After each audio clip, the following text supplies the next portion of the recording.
to Conversations with. My name is Shaley Hoogendoorn, and I live with bipolar 2 disorder.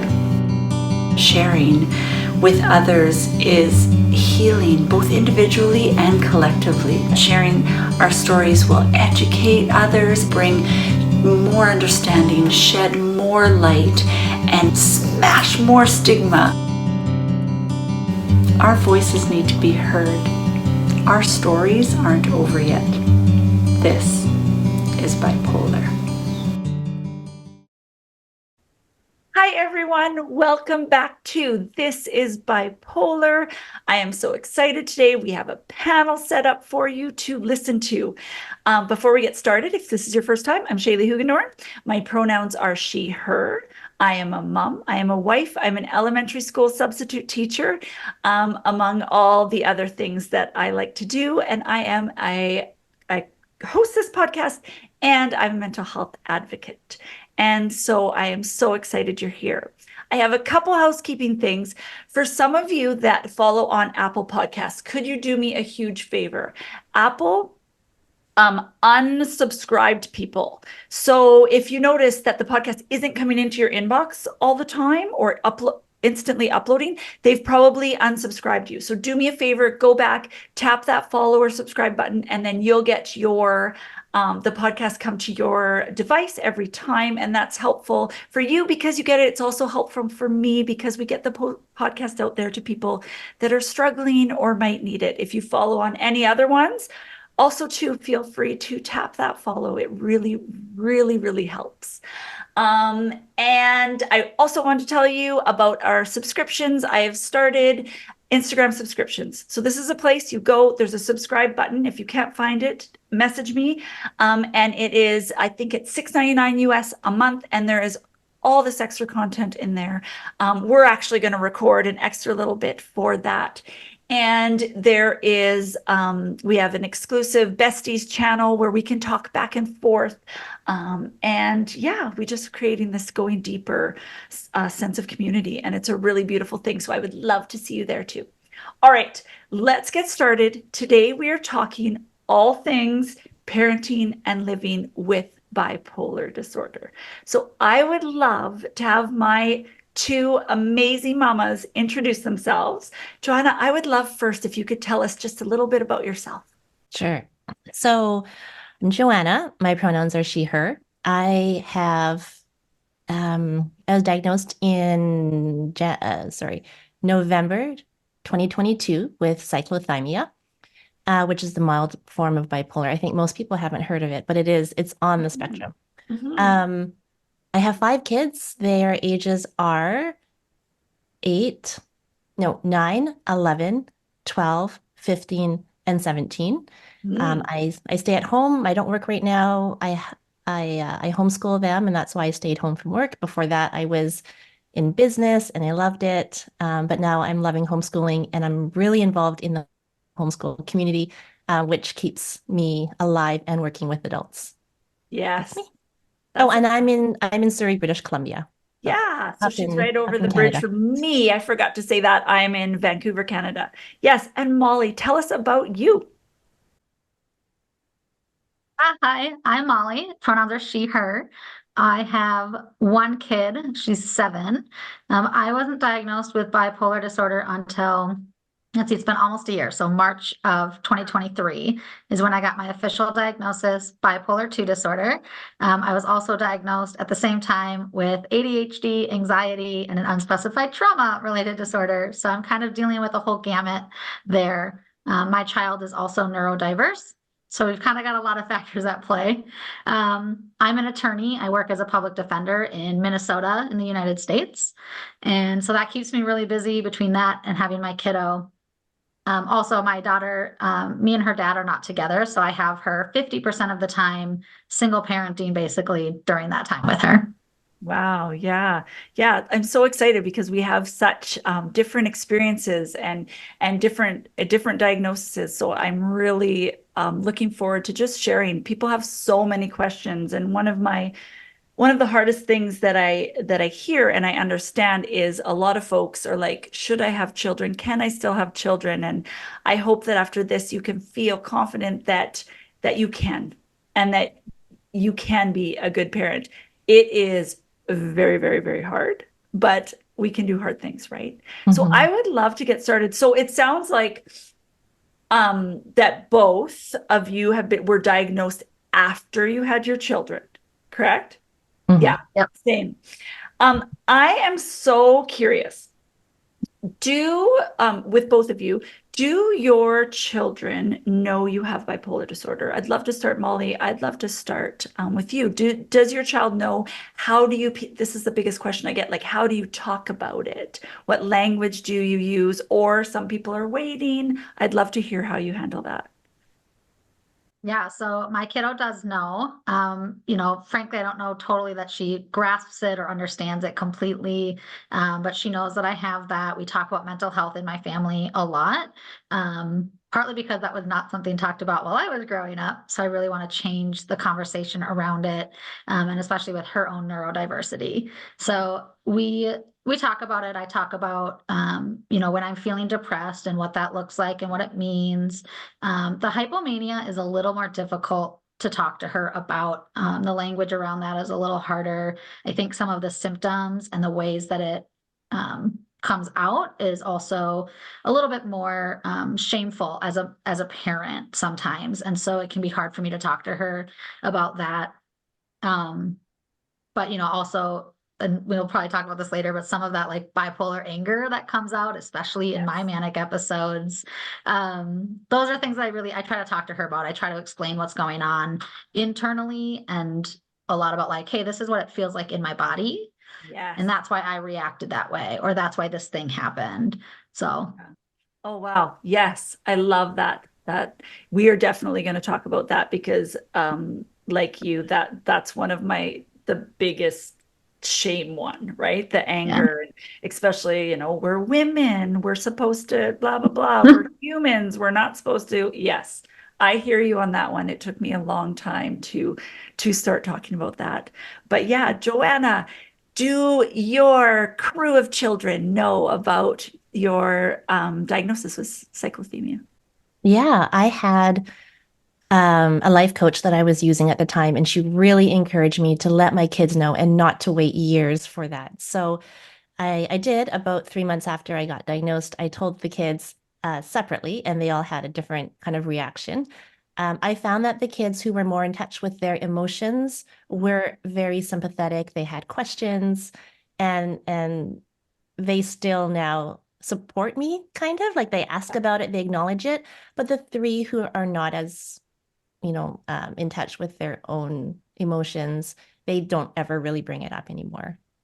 Interesting. Yeah. Oh, that's so interesting. Do any of them, this is random, but do any of them use it against you? No. So I've had, my Gosh. daughter is like, oh, I think that's like, I was like setting a boundary or something. She's like, yeah, I don't think we're going to do that one. I think that's your bipolar talking. I'm like, we are 100% doing this. They don't. They do call me out on it. So they say, "Oh, mommy, is that your bipolar bear?" Like my youngest one calls it That's the much bipolar bear kinder. inside me. Yeah. So it's not against me, it's with me. Uh, so he's fantastic. He's great. He's my most neurodiverse one. And Yeah. so he just like the words just come out. Yeah. And then my other one, she helps to acknowledge my highs. So she'll like when she notices that I'm really ramped up, then she'll step in and she'll say, "Mommy, are you sure you should be making all those plans today?" So I've taught them to acknowledge when they see it.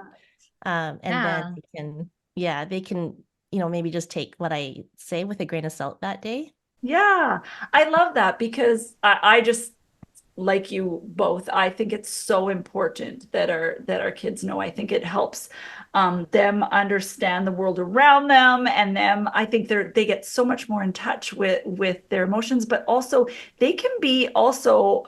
You might agree, our biggest teachers, right? Yeah. I've learned so much from my kids, and I just think that it just prepares them because we know like there is a chance that they might have a mood disorder as well. So to just be equipped with all that knowledge, I think will just set them up for such a greater success because of all of us on the screen, we were diagnosed late, right? Mhm. I'm so encouraged that people are being diagnosed, early 20s, because I just think about it all the time. Like, this is one of my thought loops I get stuck in is, well, what if I knew earlier? Like, would things have been different? And, could I have been spared all the heartache and embarrassment and all of the Mhm. things?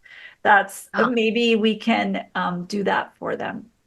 But yeah, I would love to hear. So, what, I guess let's start with depression. So, what symptoms, when you're depressed, or maybe you want to talk about if you have a cycle of depression or how that looks in your life, and what symptoms are the hardest to that get in the way of being the amazing parents that you are and want to be. So, I'm wondering, Joanna, maybe we could start with you.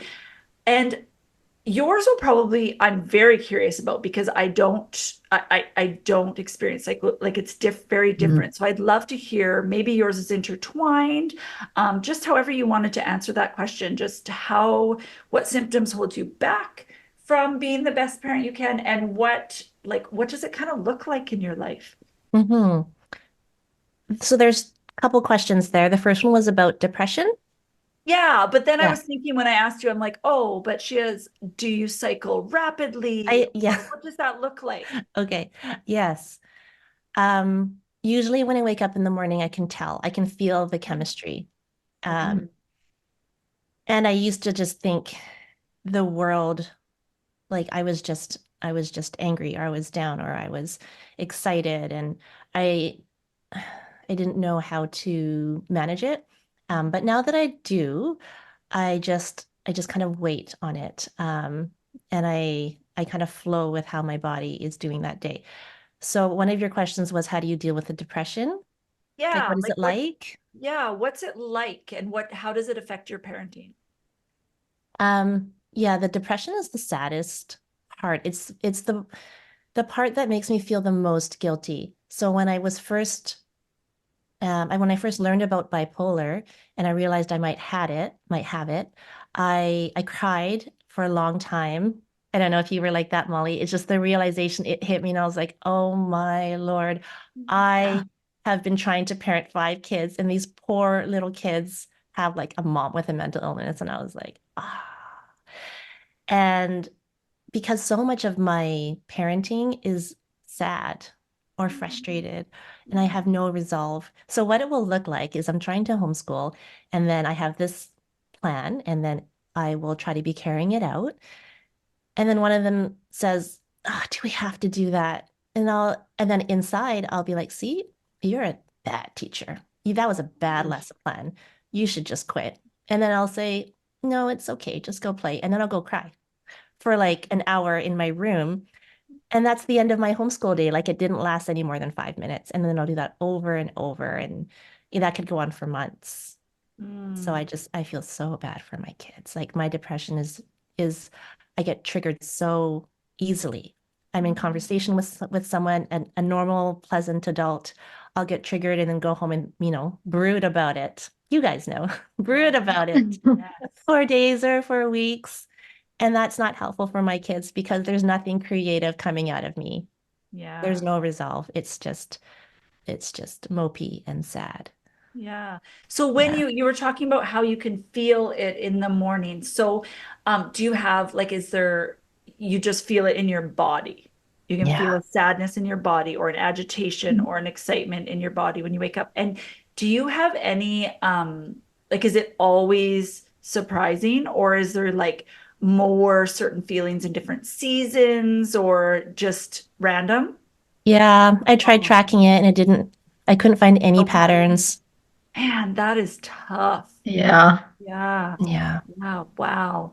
And um, I'm curious, when you get depressed, are you still able to get out of bed and do the things that, I mean, we have kids, so we have to, but what does that look like in terms of functioning?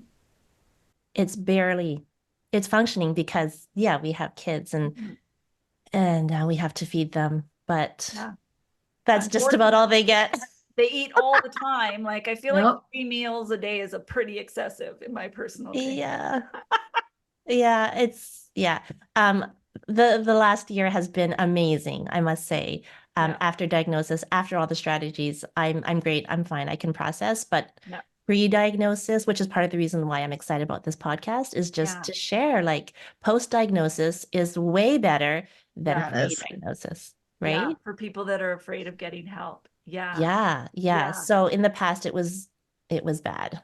Yeah. So what would, like, if someone's wondering, because I know we know less, I know a lot of people know less about cyclothymia. Am I saying it right? Or is it thymia? Because I like euthymia when you say euthymia. I don't know. Okay. I forgot I forgot what my psychiatrist called it. Yeah. Does it matter? No, we're not sciencey around here. Yeah. So what would you say, like if someone was wondering if that was something they were experiencing, Mhm. I'm curious what would they be looking for? Um, Like, because the difference between that and maybe my bipolar 2 diagnosis would be the amount of times you cycle through the mm, different. Yeah. Okay. Okay. That's so yeah. interesting. I actually don't know. I wasn't nodding like, yes, that's true. I was nodding like, oh, Yeah, yeah. I know. I'm I gonna don't know. go. I'm gonna go and read about it. I'm always like before a podcast, I'm like, I'm gonna do all the research, and then I'm like, I am not a researcher. We actually, my daughter, when she got a psych ed assessment, which is like to find out about learning difficulties, and it had this one thing about working memory, and I was like, my whole life, I always thought I wasn't smart because I could read an entire article or something I'm very interested and passionate about, but I can't retrieve it properly. And I learned about how some brains don't file things in things that make it easy to retrieve. And I was reading this in her psych ed, and I'm like, that's me. So it made me feel better.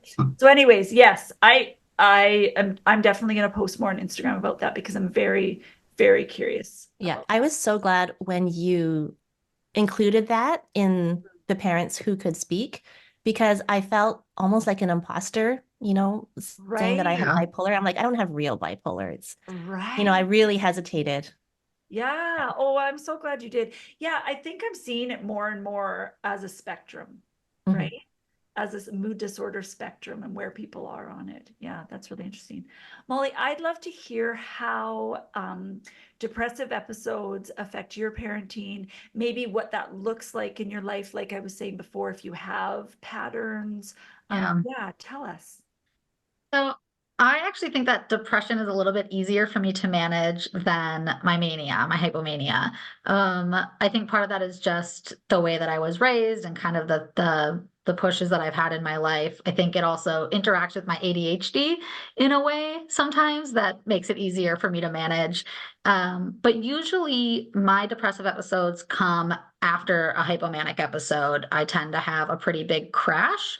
And a lot of times that initial crash is like 1 or 2 days where I don't really function very well. Yeah. And so if that happens to land on a week that I have my daughter, that looks a lot like barely getting us out the door for school and work.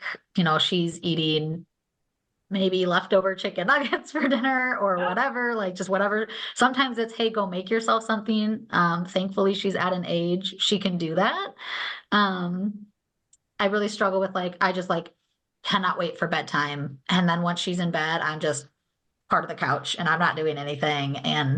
Um, and then, obviously those episodes still last past those couple of days, but again, a little easier for me to manage than my hypomania. Just I've had more experience, I think, with acknowledging depressive symptoms and working through them. So even before my bipolar diagnosis, I knew that I was having depressive episodes. Yeah. So again, easier to work through because of that. I do also notice it more in the colder seasons with less sun. I know that's really common for a lot of people, but so I kind of prepare for that, right? I've got my vitamin D on hand and I'm planning things that I know, make me feel better and kind of get those endorphins going that I don't always have. Keeping that routine is extremely helpful for me, especially in the winter when it's really easy to want to fall off of things. Yeah. So yeah, that's kind of how it plays out. Yeah. Yeah. That's, yes. Yay for chicken nuggets and toast. That's what I have to say. Yeah, I'm curious when I know a lot of people when they're listening, they're always wondering, if they're experiencing the same thing. So I'm wondering if you could share, maybe Molly, you could go first since you're talking. I'm wondering if you could share some of the thoughts or the thought loops that you get stuck in when you're depressed. I know I have several about parenting. I'm curious if you have those and what they sound like, and maybe what you do when they come up. That's a lot of Yeah, things at once. that's okay. All right. And I think Joanna kind of touched on one major one that I have is that like, something will happen, kiddo will say something that basically indicates that they don't like the thing that I'm doing or they don't want to do something. And then I get into this thought loop of like, well, I'm a bad mom. Why do I even bother? For me at least, it's like, oh, she loves her dad more. Oh, She would rather be with him than with me, because I'm so bad, right? One of the other things is like I'm lazy, I don't do enough, especially in regards to parenting. Um, and I have built a really good system around me. And so I'll go to some of my sisters who also have kids and be like, hey, here's this really crappy thing that happened today. And I'm feeling really guilty. I feel like a bad mom. And they do a really good job of reassuring me, pointing out some of the things that I am doing well, also reminding me that it's okay if we have days where I'm not doing great, where I'm not parenting the best that I could be. And that it's more important that I am there for my kid than I'm there perfectly for my kid. oh, yes, that's beautiful. I know I have a friend that's really does a lot of research and work around like trauma and Mhm. their trauma score and things like that. And she was telling me, and I hold on to this desperately, that being a good parent 70% of the time is good. Like, that's good Yeah. enough, right? Not that you can be horrid, the 30%, but I mean, or abusive or anything like that. That's not it. Just that you maybe aren't the best, right? And I always joke with my husband, like I don't ever get me a world's greatest mom mug or anything. My goal, I want to be the world's okayest mom. Yep. Just I'm that is my goal, and I can do that, right?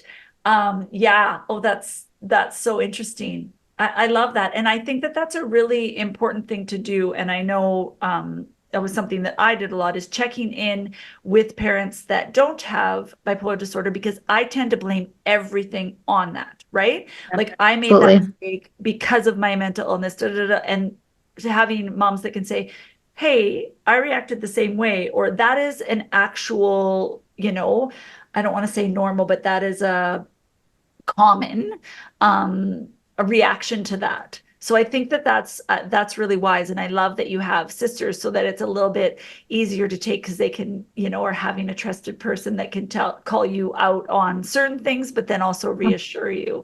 That's really beautiful. Yeah, Joanna, how about you? How about you? I'm trying to think how to phrase it. Like, what do you think about when you're depressed? I know you mentioned the Mhm. one about the homeschooling. Mhm. Are there other things that you think of that you have a thought loop about? Yeah. Maybe if you had some before, or how you've kind of worked on it now. Yeah. So for the 11 months that I suspected I had bipolar but didn't have a diagnosis, I Mhm. tried something called focus therapy, and you invite the different voices into your, I guess, you host them in your living room of your mind, Yeah. and you give them attention, you ask them where they're from, how they're feeling that day, and and then you help them talk to each other. So I tried that, and I got to know each one very well. I gave them a name. I actually gave them a minion character. I brought in different, I love that. I love and it. so I spent a year really getting to know all of my inner critics, and and then I realized this is actually becoming very damaging because I'm spending way too long talking to each of them. Mm. And when I saw my psychiatrist, she switched me on to CBT. Is that what it's Okay. called? Yeah. Cognitive behavioral. Cognitive behavioral therapy. Mhm. And then that's where I really started to write out all the inner critic thoughts. And then that's actually how I can tell that I'm spiraling, is because one of them pops up. And I'm like, aha, I see you. Yeah. We're not going to go down that path today. And so now I can kind of catch them. And a lot of it is about, yeah, the bad mom, you're not good enough. Why do you even try? But I think one thing that really gets me is perfectionism and shame. Yeah. And I don't know why I have this. Maybe my upbringing might be Asian. But I have a real problem with people seeing my imperfections. And for a long time, I was that mom at church who could handle 5 kids. People would walk by me and say, "There's super mom." And I had this, this kind of, I don't know what the word is, but it's like I had this image of myself and how I would be portrayed and how people saw me. And, I run this event and I run this group. And so if they knew what I was like, in my house, Yeah. right? And so this is the first time actually, so I'm being really brave today to actually say, this is what happens inside my house. I'm not who I, try to look like. And so just breaking that down and helping other moms, right? Like Shaley, bipolar or not, Yeah. just, the okay-ish or the 70% is Yeah. okay. So Yeah. Check yeah. in on the really super strong looking ones.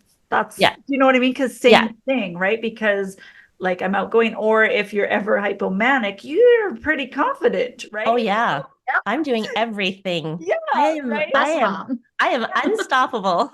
Well, and that's when I would get the most compliments. So I just saw that that's real, Shaylee, right? Yeah. Like I never saw Mhm. that as a problem. I never acknowledged like the anger and the anxiety and all that came with it Right. because it's so much better feels inside than it did when I was depressed. Yeah. Yeah. Well, let's jump right into talking about hypomania, mania.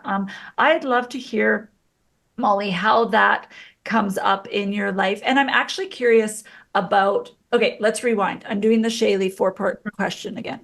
Let's rewind. Okay, we're rewinding. First thing, I'd like to hear, so we talked about when you both got diagnosed, but what was the final thing that got you diagnosed? Did you reach out for help yourself?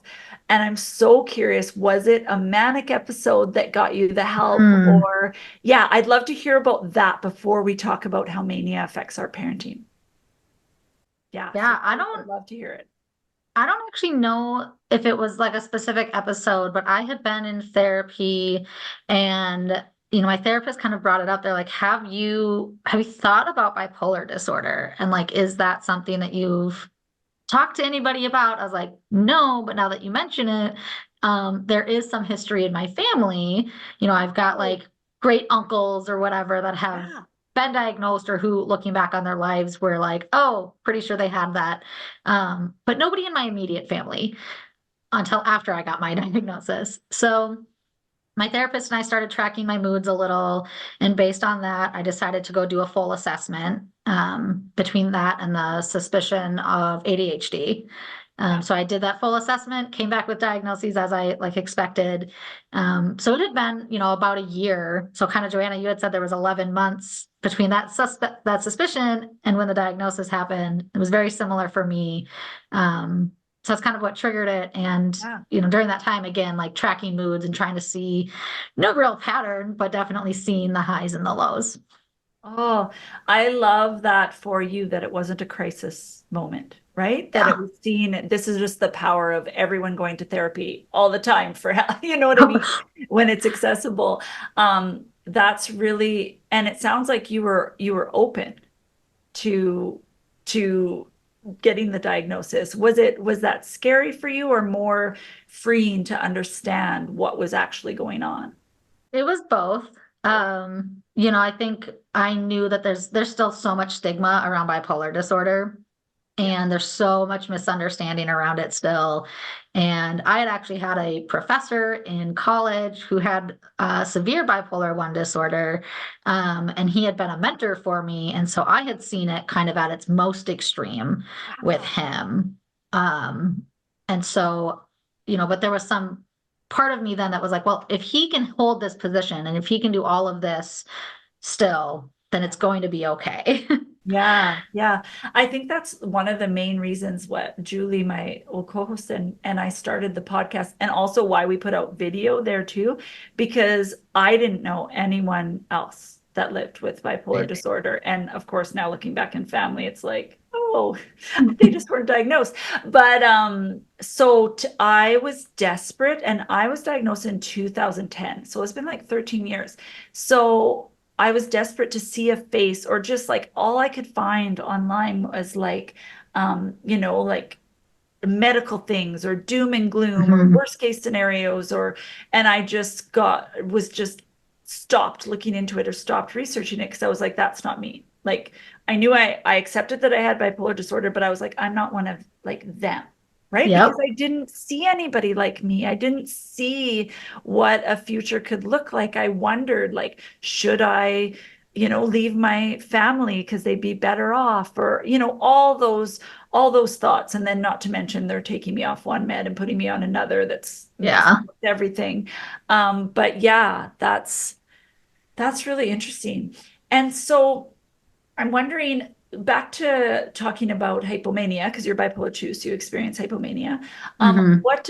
What do the symptoms look like for you, and how does that affect your parenting? Yeah, so I have a lot of racing thoughts and like internal chaos is kind of the way I describe it. It's not always easy to pinpoint it otherwise because it really is just like a chaotic mess most of the time. Yeah. I tend to make a lot of plans, reorganize and organize my house a whole bunch. I want to like go out and do stuff. I want to be anywhere but where I am most of the Yes, time. that's a great Um, explanation. yeah. And so the way that impacts my parenting is that I don't want to be with my kid. And Mhm. so that can be really hard and that can create a lot of guilt in me because I'm like, well, I don't want to be home with you. I want to be again anywhere but here. Yeah. Um, and then, I touched on it earlier. It definitely increases the anxiety and I get that bipolar anger that comes up a lot easier during my hypomanic episodes. So I'll lash out a lot quicker, not just at my daughter, but at partner, friends. Um, a lot less patient with things. I'm already a fairly impatient person. And then when I'm hypomanic, it's a very short threshold for that. Yeah, yeah. Um, Thank you for being so honest. I know as moms sometimes we're, scared to say the Mhm. hard things because, we worry about, well, I worry about like, are they going to take my kids? Or is this going to happen? Is this going to happen? But Right. I think that just I can relate to that because it feels like, I want to be doing my projects, or it feels like everybody's in the way. Like my family's Yep. in the way. It's like I am focused on this. Why would you need dinner? Like, go get yourself dinner. Like, and I feel resentful, right? That people want so much from me. And I usually always end up I'm much better now. We can recognize it, but always having this thing with my partner where I just all of a sudden am like furious about division of labor.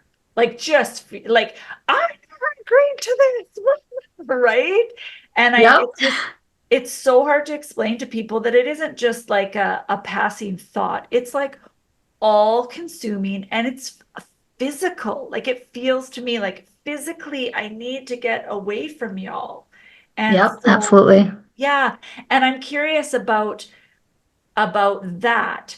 Is it when you're hypomanic, so you have your a daughter 1 week and then 1 week on, 1 week off. Mhm. So is it harder to manage when you don't have your daughter because you have all that freedom? What's that like? Tell me about that. Yeah, so that has been something that I've had to learn to balance. So before I really recognized how my hypomania manifested for me, I just kind of thought that like, oh, my weeks without my kid, I have more freedom, so I'm doing more, and that's normal and natural. Um, but then I wouldn't be in a manic episode sometimes, and I wouldn't make as many plans. And so starting to recognize that. So in some ways, I think it's helpful to the hypomania because I know I have a dedicated space where I can kind of push that energy to when she's not with me. Yeah. But in other ways, that can also be really difficult because now I'm taking those weeks without her and I'm kind of putting all of the manic symptoms into that week as much as I can so that it's not impacting my parenting. So I've had to really learn how to balance that and make it easier to manage. And so that I'm not using those weeks without her to like go off the rails, so to speak. Like that's how it would feel. So, and again, thankfully I have a really amazing support system. So sometimes during my weeks with kiddo, it's like, hey, can somebody take her so I can go and like just have time to myself and work on this thing or focus on this thing that I want to do and kind of release some of that hypomania into something that isn't my anger and frustration and anxiety around parenting. Yeah. And then, do you work full time? I do. Yeah. Yeah. That must be a lot. It definitely can be. And again, I work a fairly stressful job. Because I'm a public defender, I'm working, oftentimes it's not only 40 hours a week. Right. Which, again, in some ways that is almost helpful for me in the way that my symptoms manifest. Again, with that interaction with ADHD, I can get really hyper focused. I'm very passionate about my work. So it's a little easier for me to direct my energy into that and have it feel like it's kind of taking the edge off of some of that manic episode. Yeah, it's almost like a container, right? Yeah. Yeah, I find that too. I find that since before medication, it's like I couldn't always regulate enough to, but now I can take some of my hypomanic energy and harness it into like the podcast or be creative in one thing or maybe two things instead of trying to do all the things and not doing a good job at anything. And I think one of people's greatest fears about taking medication or even getting a diagnosis or getting help is that they're going to lose their creativity. But I would argue that it actually brings more of your creativity to fruition, right? Instead of absolutely. Over. Yeah. Yeah. My medication was honestly, it was kind of life-changing to get on a medicine that helped me and was able to do that for me. Yeah, yeah. And I'm curious, I've talked to a few people before because I wanted to look into if I had a comorbidity of ADHD as well. But mine, like the symptoms that overlap with ADHD usually only happen when I'm hypomanic. So I found out from my doctor and other people that I've interviewed is that to get that comorbidity, you have to experience the ADHD symptoms all the time through all episodes. And that's something you experience, right? It is, yeah. So, even when I'm depressed, I get the hyper focus, or the complete inattentiveness. Like if something isn't fully captivating, I'm not focusing on it, regardless of if I'm depressed or if I'm hypomanic or if I'm stable. So I'm curious about how it doesn't have to do with parenting, but I'm so curious about, how was it really hard for you to get through your schooling? Yes. Yeah. I mean, law school itself is already a really difficult 3 years of schooling. I have a lot of things that give me a lot of privilege in these spaces. And I want to recognize that, right? Like I am a white woman who lives in Midwestern America, who came from lower middle class, but a middle class family who has really great family support. Yeah. So I came into it with a ton of privilege and support. And if I didn't have that, I don't know that I would have made it through. Because, I had people to help out with my daughter a lot. And so I had extra space to study and to spend time on school or to just take a minute for myself that other parents or other people who have bipolar disorder might not have had. I'm also, school is kind of, it was made for me. It was made for me as a white middle-class American to do standardized testing and to be in this sort of setting. So I still had all of that in my favor. But yeah, when I was depressed, I didn't want to go read anything. I'd show up to class absolutely not having read a single thing, didn't do any of my work. Yeah. Yeah. Yeah. Yeah. I hear you. Getting my degree. I agree with you. If I didn't have the support system, I 100% wouldn't have my degree. Yeah. I just wouldn't. Yeah. I love that you acknowledge that. Thank you. Yeah. Joanna, I would love to hear what hypomania looks like, because with cyclothymia, you get hypomania not full blown, correct? Right, Not. Yes. Okay. right, right, What right. does that look like? What does that look like for you? How does it feel in your body? And how does it affect you as a parent and also the homeschooling part? Right. Um, since I know what it is, it's very exciting to feel it in my blood in the morning. I'm like, because I've been trying to practice different ways to harness it, like what you guys were saying. Um, so I'm very careful not to plan things. All the people that I work with in the teams where I lead people or I work on things, they all know that I have this tendency when I Yeah. get excited to plan a lot and to plan very ambitious things and to become very charismatic and very convincing. So they know not to take that completely seriously, but to slow me down, help me step by step. So I get very inspired. One of the things that kind of ticks me off that I like, not ticks me, you know what I mean, like Yeah. tells me that I'm going into a direction of crazy is I want to start reaching out to everybody and letting them know how much I love them. Do you guys do that too? Yes. I'm like, suddenly I want to start texting all of my friends who I've known like from the last 20 years. And I want to reach out, but then I don't because I'm like, well, what if I get depressed? Or what if they actually talk to me, but I'm not high Yeah. anymore and I don't want to talk to them? Yeah. Right. If they respond, what are you going to do if they respond? I know. I kind of don't want them to respond because then I have to have a conversation. What if they want to meet up? I don't have time to meet up, but the desire is there. Yeah. Yeah. I want to start clubs. I want to start so many clubs. Yeah. I want to read books and then I want everybody else to read the book and Yes, I we want to can talk offer a about book it. club. Because so my Myers-Briggs, I am a ENFJ, which is very extroverted. I am too. Okay. Are you? Oh, you Yeah. guys. And intuitive. So I feel like I just want to like go deep into all the abstract stuff. And then F, I feel so connected to people. And then J, I just want to start planning. So Oh gosh. yeah, it's really dangerous. It's really Wow. Yeah. dangerous. Yeah. So what did that look like? So now do you find that you can like complete projects or focus more, but what did that look like before? Before diagnosis? Yeah. Yeah, I had a really, really bad um, fall Mm. because I was 21. And this kind of shows me that I've had symptoms since I was a teenager is I was 21 and I tried to start a not-for-profit to help youth in leadership in the community. And I got everybody around the table and I got like people from city council and the leaders of the community center. And then I was like, half an hour before, why am I doing this? I can't do this. Who do I think I am? And I didn't do the meeting. And I Wow. asked the community center worker to do the meeting for me. And then I went into a big depression after because I was like, what is wrong with me? And I feel like that has been the theme of my life. What is wrong with me? Why Mm. did I think I can do this? How did I get myself into this mess? Oh, and just to loop back, Shaley, about what Yeah. you had asked before about the what led me to Yeah. find help is increasingly I was like, what is wrong with me? Why am I so depressed? And I plan so many things and I can't fulfill it. Mm. And I was just in a really bad winter of I planned so many things and I just couldn't do it. And I do it to myself every Christmas.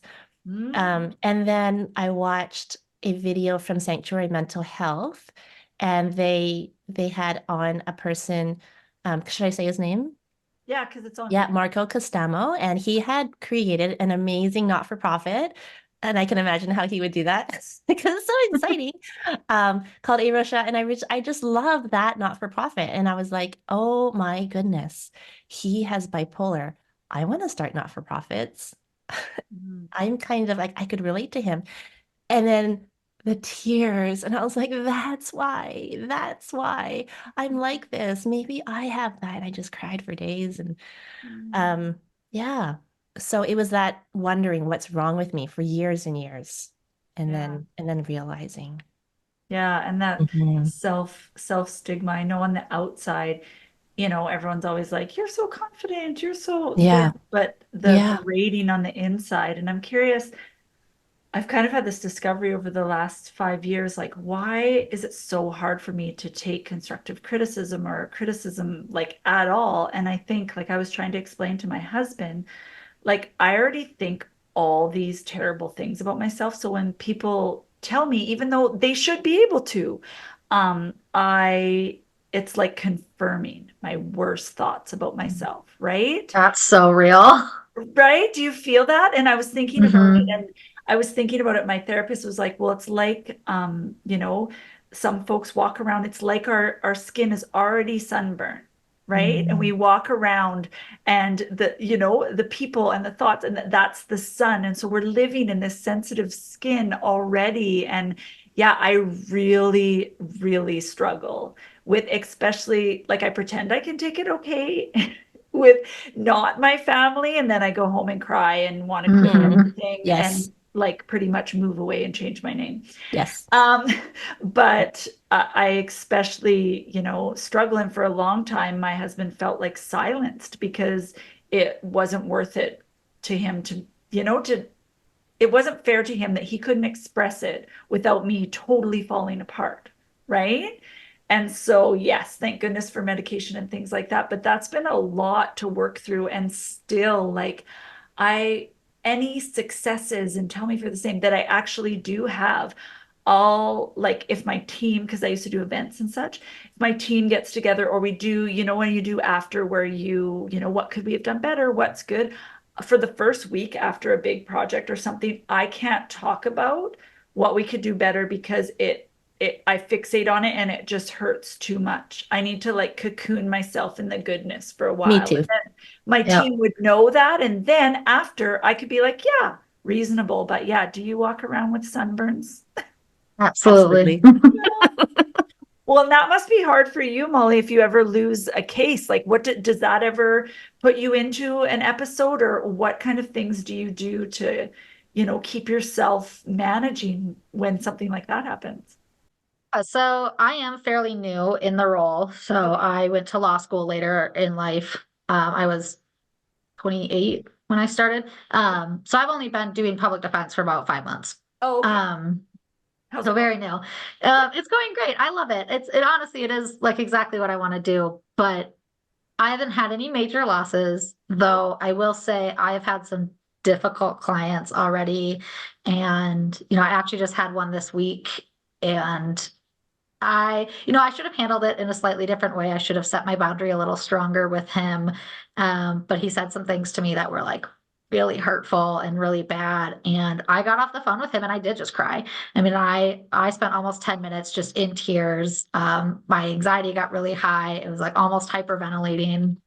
So it definitely does impact me, especially when it's from my clients. I think more than from the court, more than from prosecutors, hearing it from my clients it's super hard. And, one of the things I do is my coworkers also, they experience it in a different way because they don't have bipolar disorder.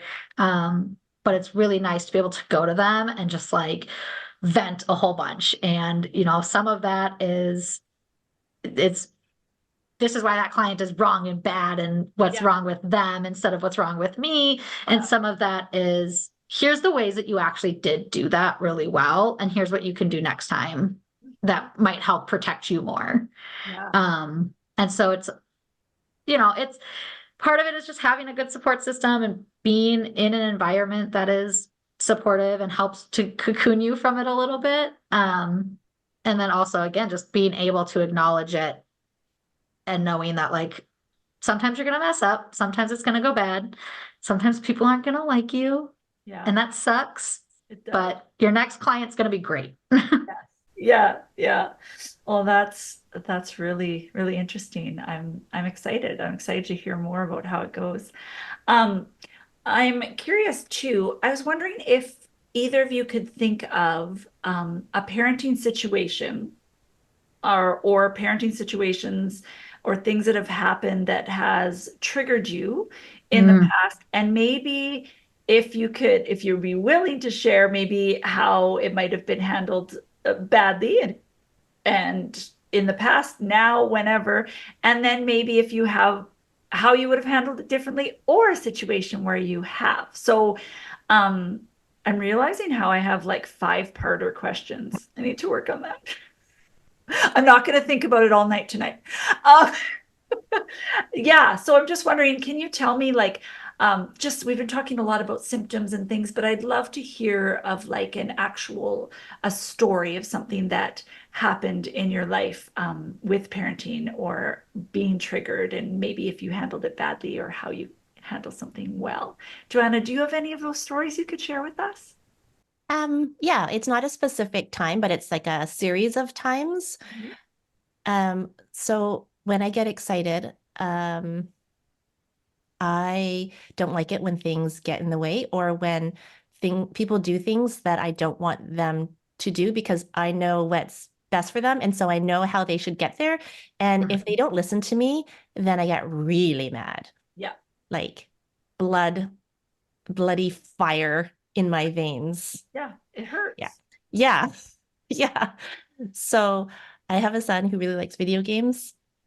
And he doesn't always tell the truth about when he gets off. He sometimes stays on too long. There's all these miscommunications about things, and I just go into a rage. So sometimes I tell my husband to step in because I can't. Nothing good will come out of this. But the few times that I have, I will come in and control and punish, and I don't like that. And I don't think that's philosophically the way that I want to parent. I'm trying to turn that around. Yeah. But that's kind of where it comes out to me, and I don't want to do that anymore. Yeah. So when this happens, what would you, because these things are going to happen and they do happen. What do you do to kind of rectify, or what does that look like after you've gone away, you feel Yeah. the shame, your body has settled down, right? Mine Yeah. is the worst when once I've settled down or whatever, and I realize that I didn't actually care that much about the thing. And then it's like, how could I have cared that much? But I'm wondering, what would that look like in your life? Like after you've gone away, your husband's dealt with it or whatever, how do you go back to your child? And what would that look like? What kinds of things would you say or do? Hmm. Yeah. I need to get better at apologizing. I know that's something that you talk a lot about in your podcast, and I love listening to it every time you say it because I'm like, yes, I need to know how and when. So I'm not great. I think I've done it twice, Yeah. maybe. But you Um, have, yeah, I have. And so what I do when I go back to them is I really just emphasize how much I love them and how much I want the best for them. And I try to work with them on what was really happening for them. So I want them to be heard. I want them to be acknowledged. I don't want them to feel controlled. And I actually want to work with them. And so usually at that point, they start to talk to me and I find out what their goals really are and what they really want to work on. And then we can move forward. Yeah. Yeah. So we've had And a couple good talks. oh, that's wonderful. Mhm. Yeah, it's a tricky thing, the apologizing, because I 100% believe in it and I do it, but I have one child that's very much like me, which is the hardest to parent. And it's we I want to get to the point where, she'll see a little bit of it or we can talk it through or I can see her point of view, but sometimes because she's neurodiverse and atypical and has some diagnoses of her own, she rarely can ever see my side. So it's this ongoing thing. So even though I do apologize, it's harder to apologize to her because then it's just in her mind, she's like, oh yeah, I was right, you're wrong. So I really struggle with that. And I read this, I think it was my therapist or something. I read this, or she told me to read something about how over explaining is a trauma response. And that's what I in my childhood and in my family structure, I felt so misunderstood. I was the only girl. I was different. Nobody knew what was going on with me. I just thought that was regular teenage angst.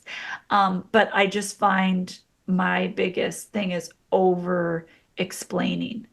to my kids. So I'm working on apologizing and just being okay if it's just the apology and that she doesn't ever, understand completely why, right? Because I want her to see why.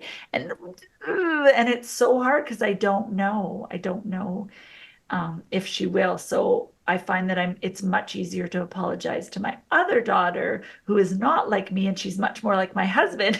So we can communicate because I had to let go of what I thought I was going to be like as a parent. Like because I think I'm a pretty good teacher, I thought I'd be able to be like that with my own kids, but then I have a spicy daughter and it doesn't work. Right. And then the switching. That's so interesting. Yeah. That's hard. Yeah. Yeah. Thanks for sharing that. But yeah, the apologizing, I think is so important because my parents didn't apologize. Right. And so you internalize, and I never want my kids to think it's all them, you know? And Yeah. so, yeah, but I am working on apologizing and not over explaining. Right. Because then doing the apologizing and then The lecture. then the lecture kind of takes away the apology, right? Yeah. Yeah. Yeah. Molly, do you have any instances or times where you've parented in a way that may not reflect how you want to parent? Yeah. Kind of like Joanna said, like it's hard to pick like a specific Sure. moment or example, but I've already touched on it a couple of times, that anger that can come up. And so for me, it's a lot of times when I'm manic because I've got all of these plans and we got to get through these plans, and I need you to like be on my timeline, and I need her to like do what I need her to do so we can get through all of these things that I have this grandiose thought about doing. And then that won't happen. Or, again, having a neurodiverse kid, it's hard for her to switch gears sometimes, or she has like a sensory thing that she's working through now, or whatever it is. And that will kind of like trigger me and flare up that anger. And I grew up in a household where yelling was the way that you dealt with that. And that is, I try really hard not to. But in those moments, I will yell and she'll get really upset. And so, rightfully so, right? And sometimes that yelling can be really, like, can be really bad. And I will sometimes say things to her, I don't like cuss at her or anything like that, but I might say things that, I'm intentionally making her feel guilty about the way that she's interrupting my plans rather than, parenting in a way that helps her work through what she's going through. And so like both of you, apologies are really important to me. I also did not receive a lot of apologies growing up. And so, but I also do the over explaining thing, which is really hard because I want her to understand that it's not about her. It was about what's going on in me and why I wasn't handling it well. So I've tried really hard to stick to kind of a format of apology, right? You acknowledge what you did, you apologize for it. You might give like an underlying reason why that was your reaction, but then you tell them what you're going to do better next time. Ooh, yeah. Wow. Yes. And that is something that I've learned through a couple of different types of therapy and things. And it's not always easy to do, especially because that last piece, that how am I going to do better? I can say all I want. Okay, next time I'm going to step away. But if I don't do it, then at what point do those apologies start losing some of that meaning and helpfulness? But I do still always apologize. I always let her know, look, that wasn't about you. That was about mom. Sorry, my cat is. Oh, I love your cat. So yeah, I try really hard to like follow up with it. And sometimes that apology doesn't happen for a little while. I need to take time and calm down. And I actually have a really good example. Just yesterday, we were supposed to be walking out the door. She had already decided she was having school lunch. And then as we are supposed to walk out the door, she goes, actually, Mom, I want to bring lunch from home. Oh no. And I lost it. Like I was so upset, and I stomp into the kitchen and I start making her lunch, trying to get her to come in and help me. But she's upset now because I reacted angrily. And so that just like it, and it escalated and escalated because my frustration and anger will ramp up hers, especially again with the interaction of our neurodiverse brains. So, and then I had to take some time. I let her go to her room. I finished making her lunch, and then I went and I apologized, and I got us out the door. But so it can be little things like that. It's it's hardly ever a big thing. Yeah. Yeah, that is so true. That is, it's sometimes it is just like the little things that'll set you off. I find it hard too, where I just want to circle back, right? Like you said, the doing the better and then leaving it. I just always want to circle back, and I see like their eyes are glazed over. It's doing nothing. And sometimes I feel like in my apologies, less is more, right? Yeah. And I think kids know. I love that you brought up that sometimes the apology doesn't come right away, because kids know. Kids know when it's insincere, right? Yeah. And I find even as a teacher and even as a parent, just the forcing the kids to apologize, it just isn't teaching them, isn't, it isn't, they're not actually feeling it. Right. And so I don't force my kids to apologize. I say, when you're ready, I suggest, because you care about this relationship with your sister, Right. blah, blah, blah, blah, blah. Because I have one child that doesn't apologize Right. ever. And I know she's sorry, but I know she's also like me. She doesn't want to admit it, because I know inside she's sorry. Do you know what I mean? And a lot of people Yeah. say, well, that's amazing because you totally understand her because you have this and she has some similar things or whatever. And I'm like, yes and no. Right? Like, trying to get your kids to regulate when you struggle regulating is brutal, right? I remember Yeah.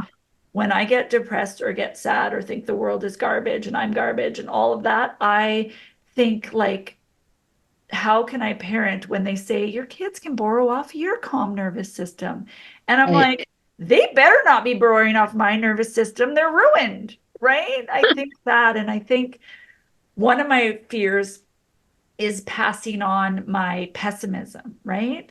Because I I don't keep a lot in my head. So I feel like, one, I pass on my anxiety and pessimism, right? And I'm really notice in my one daughter, her brain works similarly. We can have like an amazing day, but one thing goes wrong, and that's all she'll recall about Yep. the day. Like, we could be in Disneyland, we could be this, and she'll like lose something, and that's all. I lost this. And I'm like, and I want to be like, I paid for Disneyland. Tell me something good, right? Like, and I'm really struggling with the teenage years right now with the, like, not that I expect them to be super grateful or even say it, but when they're so ungrateful, I end up saying the things that are so like stupid, like just like, like, you don't even appreciate. And then I start to list like, Oh no. we're paying for your insurance. We're paying. Yep. Just, Yep. and I go back and I'm just like when I was 18, I wasn't thinking about, like what my parents were giving. Of course, if they were doing it, I was just going to take it. I wasn't Yeah. thinking, right? So that's one thing I'm struggling with the most right now. Launching young adults is really hard. I find that I'm um, not not meaning to, but becoming more controlling because I have less, because there's so much more independence, and I'm holding on tight, and I'm just so afraid that, that they're gonna not talk to me in the future.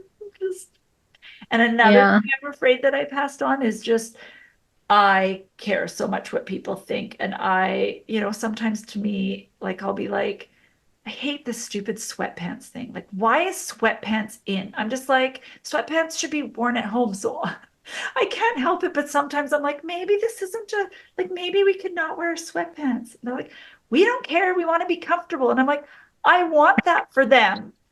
Also, don't want them to wear the sweatpants. So I love that my kids are so like, I'm not doing that for other people. I'm not doing that to make other people comfortable. And I'm like, I fear that I've passed on other people's comfort is more important to me than theirs. Yeah. Yeah. Yeah. That's what I'm working on. All right, I'm totally talking about myself again, but I wanted to talk about our before we wrap up, I wanted to talk about your top strategies, or just any. I know sometimes when people say to me your top three, I freak out and then I don't have any. Just any tips or tricks. And I know we've been sprinkling them all throughout, but just what do you think helps you the most, strategies that you do or that you've adopted that really help you manage being a parent in your everyday life? And Joanna, I'd love to hear that from you. Sure. The first thing is a really good workout in the morning, every morning. Well, 5 days a week at least. Wow. Ish. Ish. And so when I don't want to do that, then I ask myself, well, do you want to be depressed for 6 months? Like, nope, I'm getting up. So that's what I do to kind of create that nice baseline. And then when I'm with my kids, I'm just really aware of the thoughts in my head and which way I'm going or which way I'm going to have the tendency to go that day. Yeah. And then giving myself lots of grace to step back if I need to, or just find a way to channel my energy in a healthy way if I'm feeling really energetic. Yeah. Yeah. And it helps that I can talk to my kids now because they're really mature and cool about this for most part. Yeah. And do Mhm. you find with the homeschooling that it's more flexible for you to take breaks when you need to? Because that's being around your children a lot Yeah. of the time. So Yeah. are you able to put in like pockets of breaks, or be flexible, or do you stick to like a strict routine? I try to stick with it, even if it's just a little bit, Mhm. because I know that when I take too many breaks, it goes from weeks to months. Gotcha. So I try to stick with it. Yeah. Yeah. Yeah. Wow. Wow. Thank you for that. Mhm. Yes, very, very important. Molly, I'd love to hear about some of yours. Yeah, I think one of the biggest things for me has been kind of creating routine, but routine that has flexibility in it. So part of that is at the beginning of every week that I have my kid, we make a plan for the week. We sit down and we figure out like what we want for meals each night. And we write out like, okay, well, this night this person's coming over, or this Saturday we have this thing going on.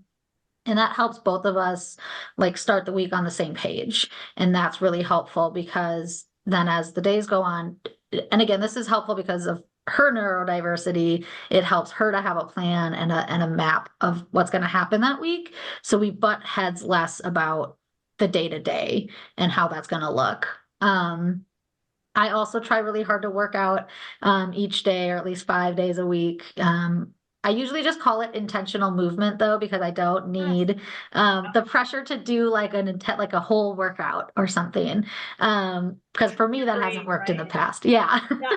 Trick my brain. So that's really helpful because it also, like Joanna said, it creates a really good baseline. It helps to release some of that energy when I'm depressed. It helps to increase some of those good hormones, and just get my body feeling like more regulated. Another thing is I feel like I try really hard to give myself pockets of time. So once my daughter's in bed, I have specific things that I do, right? I'm gonna make my tea, I'm gonna read my book, I'm gonna write in my journal, and then I'm going to bed. And so that consistency makes a really big difference in my ability to continue having patience and showing up for my kid. And it ends my day in a way that feels good to me, even if the rest of the day was crap. Right. Right. Yep, Yeah. I have a similar bedtime routine as well. Yeah. Like even if the dishes aren't done, the laundry's like even if nothing is done, Yep. I will dive into my bed at the time that I need to. Yeah. Oh, that's so good. That's my biggest struggle. The bed, the going to sleep, especially now that I used to be able to like have that time when the kids were asleep, right? But my kids are up later than me sometimes, and Yeah. so it's a really hard one, the sleeping, but it makes such a difference. I feel like I'm a different human. And I was talking to Julie Fast, who's written all the books on bipolar disorder, and she said that they're almost like going to classify it almost as a sleep and energy disorder. And I was like, that makes a lot of sense. A lot of Yeah, sense. I kind of hate how much sleep impacts it because Yeah. it's It's especially when I'm manic, it's hard to be really consistent and I want to go out or like if you have weekend plans, it can really throw you off. And Yeah. so, yeah.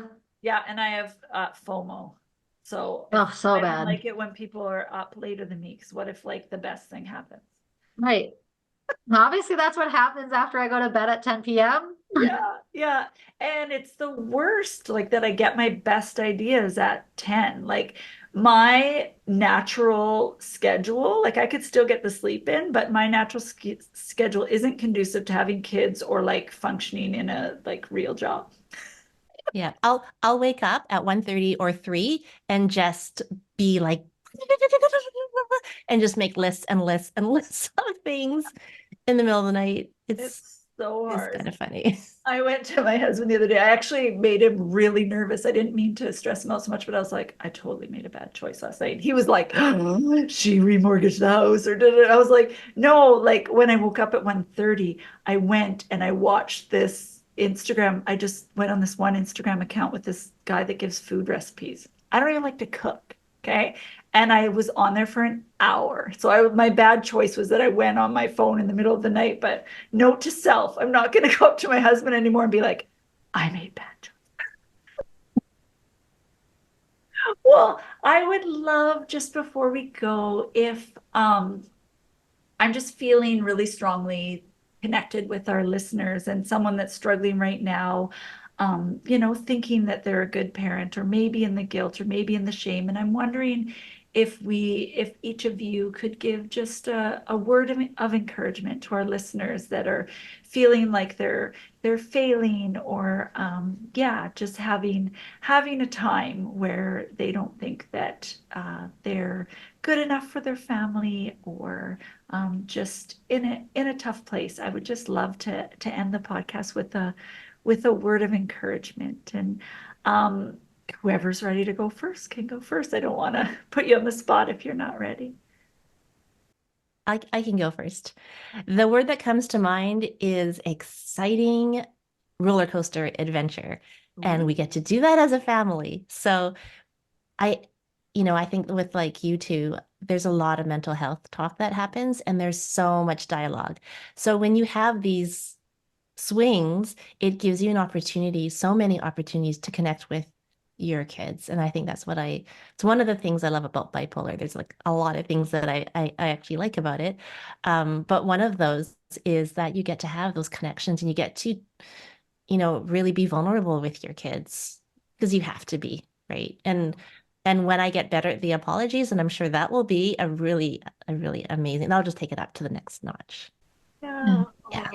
I love that. And you're right. I think that perhaps if I didn't have a mood disorder, I wouldn't be able to help my kids connect with their inner Yeah. life a lot more. That's beautiful. Thank you. Molly, do you have a word of encouragement? Yeah, this might not be helpful for everybody, but one of the things that I tell myself is that I'm gonna mess them up somehow. Yeah. True. Whether or not I had bipolar disorder, we don't parent perfectly. Nobody parents perfectly, and our bipolar disorder does not make us any worse than somebody who doesn't have it. And we're all just out here doing our best, and our kids are lucky to have us, and we can be good for them. Yeah. Yeah. I love that. I love that. I sometimes tell my kids, like, just so you know, I'm doing the best I can with what I have. And I know Mhm. I've said one thing that really got through to my one daughter is I'm like, this is my first time doing this, right? Like, Mhm. do you know, like you just like I came up with better things from my family, they were doing the best they could with what they have. So yeah, I love that. I've learned so much from you both today. And so I just want to thank you so, so much for being here and being vulnerable. And it excites me and comforts me that there are mamas out there in the world like you both. And yeah, I hope that we can stay in touch. If anybody has any questions or anything, feel free to send it to me, and I will have my new bipolar bestie mamas answer for you. And yeah, so thank you both so much. Yeah, thank you for having us. Yeah, it's been really great. Oh, I just wanted to invite everybody to join subscriptions on Instagram, because it is a space where we're going to share our next conversation. We're actually going to talk about the best way that people can support us, family members and loved ones and communities can support us in our parenting journey. And I think that we will have some really valuable things to say, and that will be exclusive for the subscribers so we can go deeper. So after you're done listening to this, sign up so that you get to hear the next part of us going deeper. So thank you for listening. This is Bipolar. Thanks again for tuning in. You can find video versions of This is Bipolar on our YouTube channel. We also have all our previous and soon-to-be future episodes of the podcast on Apple, Podbean, Spotify, and Google Play. We spend most of our time on Instagram at this.is.bipolar. There is a vibrant community there where we have conversations and post different ideas and different strategies, and we'd just love for you to join us there. It is so helpful if you enjoy our work or think it would be helpful to someone if you could like and share and save and follow us in all or any of those spaces. If you're a listener for the podcast, if you could leave a review, we would be forever grateful. Again, thank you for being here with us. Let's get the word out. Let's share lived experiences so that we can change the ideas that people have about bipolar and help those of us that live with it feel less alone. This is Bipolar.